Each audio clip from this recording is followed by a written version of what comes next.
ஸ்ரீமடம் உலகின் ஒரே விஸ்வரூப விஷ்ணுமாயா சாத்தன் மடம். ஜோதிட உலகின் சூப்பர் ஸ்டார் பிரம்மஸ்ரீ ராம்ஜி சுவாமிகள் அழைக்கிறார். ஸ்ரீமடம் வாங்க, சந்தோஷமா போங்க. உலகெங்கும் இருக்கும் ஸ்பிரிச்சுவல் டாக்ஸ் தமிழ் நேயர்களுக்கு வணக்கம். நான் உங்கள் பிருந்தா சங்கர். இன்று நம்மோடு சிறப்பு விருந்தினராக இணைந்திருப்பது ஜோதிட உலகின் சூப்பர் ஸ்டார் பிரம்மஸ்ரீ ராம்ஜி பரமஹம்சர் அவர்கள். வணக்கம் சார். வணக்கம் சுவாமிஜி. நம்ம தொடர்ந்து சனி பயிற்சியுடைய பலன்கள் பார்த்துட்டு இருந்தோம், சனி பயிற்சியோட ஜாக்பாட்ஸ் எல்லாம் பார்த்துட்டு இருந்தோம். இந்த சனி பயிற்சினால் வரக்கூடிய பாதிப்புல இருந்து நம்மளை எப்படிலாம் தற்காத்துக்கலாம், இந்த சனி பயிற்சியை வெல்லக்கூடிய ரகசியங்கள்லாம் என்னென்ன? சனியை பொறுத்த வரைக்குமே சனியை ஜெயித்தவர்கள் என்று யாரும் இல்லை.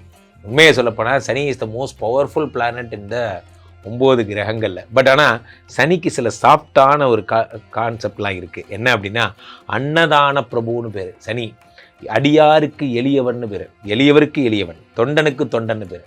அப்போது எந்தெந்த நாளில் எதை பண்ணால் எந்தெந்த ராசிக்காரர்கள் சனியை இம்ப்ரெஸ் பண்ணலாம், சனிகிட்டேருந்து வர பிரச்சனைகள் வந்து தன்னை தற்காத்துக்கலாம் அப்படிங்கிறத பற்றி தான். அது மட்டும் இல்லாமல் இந்த பரிகாரங்கள் பண்ணால் குபேர சம்பத்துகள் யாருக்கு கிடைக்க போகுது, யாருக்கெல்லாம் குழந்தை, யாருக்கெல்லாம் வேலை கிடைக்க போகுது போன்ற நிறைய விஷயங்களை நாம் ராசி ரீதியாக பார்த்து விடலாம்.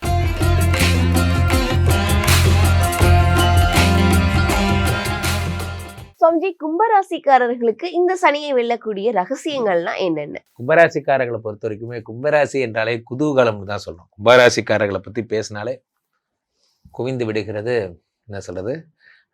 ஸோ இவர் ஒரு 1 கோடி ரூபா பணம் கொடுத்தாலும் அதுலேருந்து ஒரு 100 ரூபாய் எடுத்தானே நான் சாப்பிட்டு வந்துடுறேன்னு சொல்லக்கூடிய ஒரு ஜென்டில்மேன்லாம் யாருன்னா அது கும்பராசிக்காரர்கள் தான்.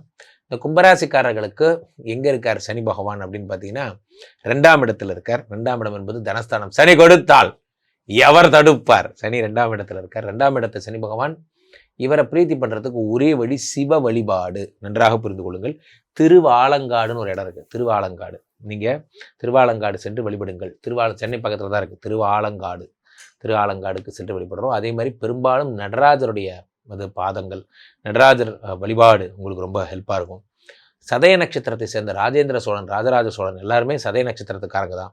இவர்கள்லாம் பார்த்து தான், அவங்க தான் வச்சது தான் பிரகதீஸ்வரர் கோயில். பிரகதீஸ்வரர் கோயில் எனக்கூடிய அந்த பெரிய இந்த சிவலிங்கத்தை கட்டினதே அவங்க தான், பிரகதீஸ்வரர் கோயில்.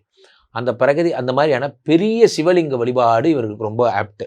சனீஸ்வரனுக்கு ரொம்ப ஆப்ட். பெரிய சிவலிங்கத்தை வச்சு வழிபடுறது, இவ்வளோ பெரிய சிவலிங்கம் வீட்டிலே பெரிய சிவலிங்கமாக வச்சு அதுக்கு அபிஷேகங்கள் பண்ணுறது, அல்லது சிவன் கோயிலுக்கு சிவன் தலை மேலே சொட்டு சொட்டாக கங்கை விடுற மாதிரியான ஒரு குடுவை மாதிரியான அமைப்பு. இந்த குடுவை அமைப்பை வச்சு தர்றது இன்னும் சிறப்பு.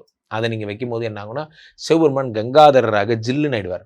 இதை ஸோ தட் அதை சில பேர் பிறை வாங்கி தருவாங்க. இந்த பிறை பித்தா பிறை சூடி எம்பிரானே அப்படின்னு. இந்த கும்பராசிக்காரர்கள் எவ்வளோக்குளோ சனிக்கு சிவனுக்கு செய்கிறார்களோ அவ்வளோக்கோளோ இவர்களுக்கு பிரச்சனைகள்லேருந்து விடுபடுவார்கள். அதை வேணால் இவங்களுடைய தாரை அம்சமே என்ன அப்படின்னா, சிவனை பேஸ் பண்ணது தான் அவங்களோட தார அம்சம். அப்போது சிவன் சம்மந்தப்பட்ட விஷயங்கள், காலபைரவராகட்டும், சிவன் சம்மந்தப்பட்ட பெருவுடையார்னு சொல்லக்கூடிய பெரிய உடையார், பெரிய விக்கிரகங்களாகட்டும், சிவ வழிபாடு, சிவன் அடியார் வழிபாடு, இதெல்லாம் பெரும்பாலும் காலையில் எந்திரிச்சுக்கோங்க. நீங்கள் எந்திரிச்சு அந்த இதை பாருங்க, சிவபுராணம் படிங்க. தென்னாடுடைய சிவனை போற்றி எந்நாட்டவருக்கும் இறைவா போற்றி பாருங்க. சிவபெருமானுக்கு அன்னாபிஷேகம் செய்யுங்க. விபூதி அபிஷேகம், விபூதி திருநீற்று அபிஷேகங்கள் பண்ணுங்க. சிவன் அடியார்களுக்கு எவ்வளோக்கோளோ நீங்கள் ஏதேனும் அரிசி பருப்பு மாதிரி கொடுக்குறதோ, அல்லது விசிறி மாதிரி தண்டம் மாதிரி கொடுக்குறதோ போன்றதெல்லாம் பண்ணுறது ரொம்ப சிறப்பாக இருக்கும். அதே மாதிரி கும்பராசிக்காரர்களுக்கு சிவனை தாண்டி ஸ்படிக சால கிராமம்னு சொல்லக்கூடியது, இந்த கற்கள், அந்த கற்கள் வழிபாடு, இதெல்லாம் உங்களுக்கு சிறப்பாகும். முக்கியமாகவே சனியினுடைய ஜென்மராசியை நீங்கள் தான் அப்படிங்கிறதுனால உங்களுடைய இன்பில்டு ஃபாதர், உங்கள் ஃபாதரை நீங்கள் கும்பிட்டா என்ன கும்பிடாட்டி என்ன, ஹி வில் நெவர் உங்களை ஒன்றும் பெருசாக ஒன்றும் பண்ண போகிறதில்ல. அதனால் நீங்கள் இவருக்குரிய பிரீத்தியாக நீங்கள் கருத வேண்டியது என்னவென்றால், ரோட்டில் இருக்கிற டாக் தான் அப்படியே சனி அவர்களுக்கெல்லாம் நீங்கள் சாப்பாடு போடுறதாகட்டும். பெரும்பாலும் அடிபட்ட விலங்குகள், ப்ளூ கிராஸ் போனீங்கன்னா தெரியும், நிறைய விலங்குகள் அடிபட்டிருக்கும், எலக்ட்ரிக் ஷாக் ஆகிருக்கும். சில எருமை மாடு, கழுதை, இந்த மாதிரிலாம் இருக்கும். ப்ளூ கிராஸில் பார்த்தீங்கன்னா சும்மா அதாவது சொத்து சண்டையில் அடிபட்டிருக்கும். மாடு அவங்க மாட்டை ஹராஸ் பண்ணியிருப்பாங்க, இவங்க மாட்டை அடிச்சிருப்பாங்க. அந்த மாதிரி விஷயங்கள்லாம் இருக்கும். அதுக்கெல்லாம் உதவி செய்கிறது பெரிய பிரீத்தி சனிக்கு. நன்றாக புரிந்து கொள்ளுங்கள். காயப்படுதல், அடிபட்டவர்களுக்கு உதவி செஞ்சீங்கன்னா சனி பகவான் ஒன்றும் செய்வது இல்லை. இது டிஸ்க்ளைமர் போட்டுக்கோங்க. ஒன்றுமே பண்ண மாட்டார். நீங்கள் நோயாளிக்கு மட்டும் உதவி பண்ணிட்டீங்கன்னா. செவ்வான்னு எடுத்துக்கும் போது ரத்தம் கொடுக்குறவங்களுக்குலாம் செவ்வா. இந்த மாதிரியான உடம்புல இருக்கிற ஒரு விஷயமும் கிரகங்களோடு சம்மந்தப்படுகிறது. ஸோ இவர்கள்லாம் விலங்குகளுக்கு உதவி செய்கிறது பெரிய விஷயமா இருக்குது. ஊரோர அரச மரம் பார்த்திங்கன்னா ஊர் ஓரம் இல்லை, ஊர் மத்தி ஆலமரம் வந்து அப்படியே சாட்சாத் சனீஸ்வரனாக கருதப்படுகிறது. அப்போது அந்த ஆலமரத்தை க்ளீன் பண்ணுறது, பஞ்சாயத்து ஊர் என்னப்பா பஞ்சாயத்து ஆரம்பிச்சிடலாமா அப்படிங்கிற மாதிரி அந்த ஆலமரம், ஆலமரம் ஊருடைய பெரிய விருட்சம் இருக்கும், அந்த விருட்சத்தை க்ளீன் பண்ணி தர்றது வந்து சனீஸ்வரனுக்கு செய்யக்கூடிய பெரிய பிரீத்தி. அந்த விருட்சத்துலேருந்து அந்த ஆலமரம், ஆல விழுது இதெல்லாத்தையும் க்ளீன் பண்ணி அந்த அங்கே இருக்கிற புதரெல்லாம் க்ளீன் பண்ணி ஒர்க் பண்ணுற மாதிரி பண்ணி கொடுக்குறது பெரிய பெரிய பிரீத்தி. சில பேர் பார்த்திங்கன்னா இந்த ஊர் பக்கமாக அந்த வாய்க்கால், ஏரி இதை மாதிரி ஆறுலாம் இருக்கும், அங்கே ஒரே புதற்காடுகளாக இருக்கும், இதெல்லாம் சனி. கும்பராசினாலே தூண்கள்னு பேர், பெரிய பெரிய தூண்கள் எல்லாம் கும்பராசி, பெரிய பெரிய தூண்கள். அதனால தான் நரசிம்மர் என்ன பண்ணுறார், கும்பத்தில் சதய நட்சத்திரத்துக்கு தான் உடச்சிட்டு வர்றார் நரசிம்மர். அதனால அந்த இதை வந்து தூணை உடச்சிட்டு தான் வந்து ஹிரண்யகசிபுவை கொலை பண்ணுறார்.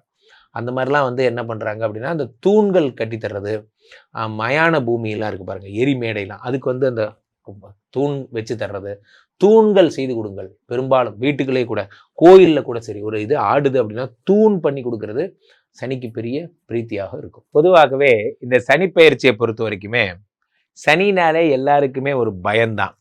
இந்த மார்ச் 6ஆம் தேதி வாக்கியப்படி சனி பகவான் கும்பத்தில் இருந்து மீனத்திற்கு வருகிறார். ரொம்ப பிரமாதமான விஷயங்க, சூப்பரான விஷயம்.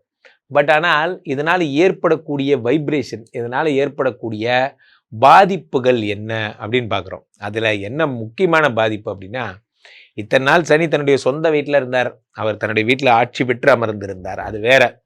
இப்போ மீனத்துக்கு வருகிறார், இது குருவினுடைய வீடு. நன்றாக புரிந்து கொள்ள வேண்டும், இது ஒரு எஸ்பெஷலான ஒரு பயிற்சினா அது எக்ஸ்க்ளூசிவான இது ஒரு பயிற்சி. என்ன காரணம், இந்த கார்னர் குருவினுடைய வீட்டுக்கு திரும்ப இதே சனி இங்கேயே வர்றதுக்கு ஒரு டப்பாக்கு 2.5 வருஷம்னு கணக்கு போட்டுக்கோங்க. மேஷ ரிஷபம் மிதுனம் கடகம் சிம்மம் கன்னி 12 2.5 கணக்கு போட்டுக்கோங்க. கிட்டத்தட்ட 30 வருஷம் வந்துடும். 30 வருஷத்துக்கு ஒரு தடவை தான் இதே மீனத்துக்கு திரும்ப வர போகிறார். சார் அவர் வந்த என்ன வராட்டி எனக்கு என்ன சார் அப்படின்னு நீங்கள் சொல்லலாம். ஆனால் ஒரு விஷயம் என்ன அப்படின்னா, இந்த மீனம் என்பது காலபுருஷனுக்கு 12ஆம் இடம். இங்கே சனி பகவான் செயலற்று போகிறார், அதாவது தன்னுடைய சுப கிரணங்களை அள்ளி தருகிறார். அதென்ன சுப கிரணம் என்றால் மங்கள சனியாக மாறுகிறார், நல்லதை தருகிறார், நல்லவற்றை தருகிறார். ஏன்னா குருவினுடைய வீடு என்பது கோயில் மாதிரிங்க. அந்த கோயிலுக்குள்ளே வந்து சனி பகவான் போகும்பொழுது என்ன ஆகும்னா அமைதியாக இருக்கிறார். சனி பகவானே என்ன ஆயிடுறாரு, கன்வெர்ட் ஆகி குட் பாயாக மாறிடுறாரு. அப்போது சனி பகவான் மங்கள சனியாக, நம்ம சொல்லுவோம் பொங்கு சனி மங்கள சனிலாம் சொல்லுவோம், அந்த மாதிரி சனி பகவான் எல்லாருக்குமே மங்கள சனியாக இருந்தால் எப்படி இருக்கும் அப்படின்னா அது இந்த பீரியட் தான். ஸோ இந்த பீரியடில் நிறைய விஷயங்கள், இப்போது ஒரு நெருப்பு எரிகின்ற தழல் போல உள்ளம் வேண்டும்னார் பாரதியார். அப்போது ஒரு நெருப்பு அக்கினி குஞ்சொன்று கண்டேன், அதை ஆங்கொரு காட்டினில் பொந்திடை வைத்தேன், வெந்து தணிந்தது காடு. அப்போது இந்த சனிங்கிறது ஒரு என்ன சொல்கிறது, ஒரு அக்னி மாதிரி தான். இதை அணையாமல் பாதுகாத்துக்கணும். இதை வந்து இந்த நெருப்பை எப்படி நம்ம தக்க வச்சுக்க போகிறோம். 11ஆம் இடத்து லாப சனி, 10ஆம் இடத்து தொழில் சனி. இந்த சனி வந்து நமக்கு இன்னும் தங்கு தடை இல்லாமல் நமக்கு நல்லது செஞ்சுக்கிட்டே இருக்கணும்னா என்ன செய்ய போகிறோம் அப்படிங்கிறது தான் இதில் பதிவில் விளக்கமாக சொல்லியிருக்கோம். பொதுவாகவே இந்த சனி பகவானுடைய வழிபாடுகள் எல்லாமே 8ஆம் நம்பர்னாலே சனி தான். 8ஆம் தேதி 8ஆம் நிமிஷம் 8 சனி. கருப்பு கலர் ட்ரெஸ்ஸு, பழுப்பு colour dress, blue colour dress அதிகமாக போடுங்க. இதெல்லாம் சனி பகவானுடைய அம்சம். யாரெல்லாம் கழிவு மற்றும் இதில் துப்புரவு தொழிலாளர்கள்லாம் இருக்காங்கல்ல, அவங்கெல்லாம் சனியினுடைய அம்சம். யாரெல்லாம் இந்த மாதிரியான மார்ச்சுவரி அந்த மாதிரியான ஃபனரல்ஸ் ஹெல்ப் பண்ணுற அவங்கெல்லாம் சனியினுடைய அம்சம். ஒற்றை கை ஏந்தியவர்கள் எல்லாம் சனியினுடைய அம்சம். பசித்த வயிறு சனியினுடைய அம்சம். நன்றாக புரிந்து கொள்ளுங்கள். இதெல்லாம் மனிதர்களுடைய அடிப்படை தேவைகள் அத்தனை சனி. ஸோ இதற்கெல்லாம் உதவி செய்தாலே, ஒரு பழமொழி சொல்வார்கள் நண்பர்களே, when you worship to the God you can go nearer to the God, but when you worship to the people God will nearer to you. அப்போது சனி பகவானை எளிதாக இம்ப்ரெஸ் பண்ணுறதுக்கு என்ன தேவை, மக்களுக்கு உதவி செஞ்சால் போதும், ரைட். அதை தாண்டி என்ன செய்யணும், ஆஞ்சநேயர் டாலர் எப்பயுமே கையில் கட்டிக்குவோங்க. எப்பயுமே ஒரு நெத்தியில் சின்னம் இல்லாமல் இருந்தால் சனிக்கு பிடிக்காது. நெத்தியில் எப்பயுமே ஒரு சின்னம் வச்சுக்கணும். அதே மாதிரி எப்போவுமே சனி பகவானை பொய் சொன்னால் சனிக்கு பிடிக்காது. தப்பே கூட தான் நீங்கள் பண்ணுங்க, தெரியாமல் பண்ணிட்டேன்னா நான் தெரியாமல் பண்ணிட்டேன்னு ஒத்துக்கிட்டிங்கன்னா சனி உங்களை ஒன்றும் பண்ண மாட்டாருங்க. இந்த இடத்துல நீங்கள் இதை மனசாட்சியோட நீங்கள் வந்து இதாக சொல்கிறேன், பை ஹார்ட் நான் சொல்கிறேன், நீங்கள் தப்பு கூட தான் பண்ணுங்கள், பட் ஆனால் தப்பு பண்ணேங்கிறத ஒத்துக்குவாங்க. பொய் சொன்னால் சனிக்கு பிடிக்காது. இப்படி நிறைய விஷயங்கள் நம்ம அதில் சொல்லியிருக்கோம். ஸோ சனியை பொறுத்த வரைக்கும் பயப்பட வேண்டாம். பெரும்பாலும் பக்திமானாகவும் நேர்மையுடனும் ஹியூமனிட்டியோடு இருந்தாலுமே சனி உங்களை ஒன்றும் செய்ய போவதில்லை. கண்டிப்பா மக்களுக்கு இது ரொம்பவே பயனுள்ளதா இருக்கணும். மக்கள் உங்களை தொடர்பு கொள்றதா இருந்தா எப்படி தொடர்பு கொள்றது? மக்கள் என்னை தொடர்பு கொள்ள, சனியை பொறுத்த வரைக்கும் சனியை கண்ட்ரோல்லாம் யாரும் பண்ண முடியாதுங்க. சரண்டர் ஆகிறதுக்கு சிஸ்டம்ஸ் தான் நம்ம சொன்னோம், எப்படிலாம் அவர் சரண்டர் ஆகலாம் அப்படிங்கிறது தான். பெரும்பாலும் 8ஆம் நம்பரில் எதாக இருந்தாலும் ஆரம்பிங்க. சனியை பொறுத்த வரைக்கும் சனிகிட்ட சரண்டர் ஆகிறதுக்கு கருநீலம், கருப்பு போன்ற விஷயங்களை பயன்படுத்துங்க. கீழே போயிட்டு இருக்க இந்த 2 நம்பரை கூப்பிடுங்க. உங்களோட சொந்த ஜாதகத்தை பார்த்து கொள்ளுங்கள். உலக புகழ் வாய்ந்த நமது விஸ்வரூப விஷ்ணு மாயா எழுந்தரில் இருக்கக்கூடிய புனிதமான இந்த ஸ்ரீமடத்திலே தினசரி நடக்கின்ற விஷ்ணுமாயா ஹோமங்களில் கலந்து கொள்ளுங்கள். மீண்டும் ஒரு நல்ல பதிவில் சந்திப்போம். நன்றி, வணக்கம்.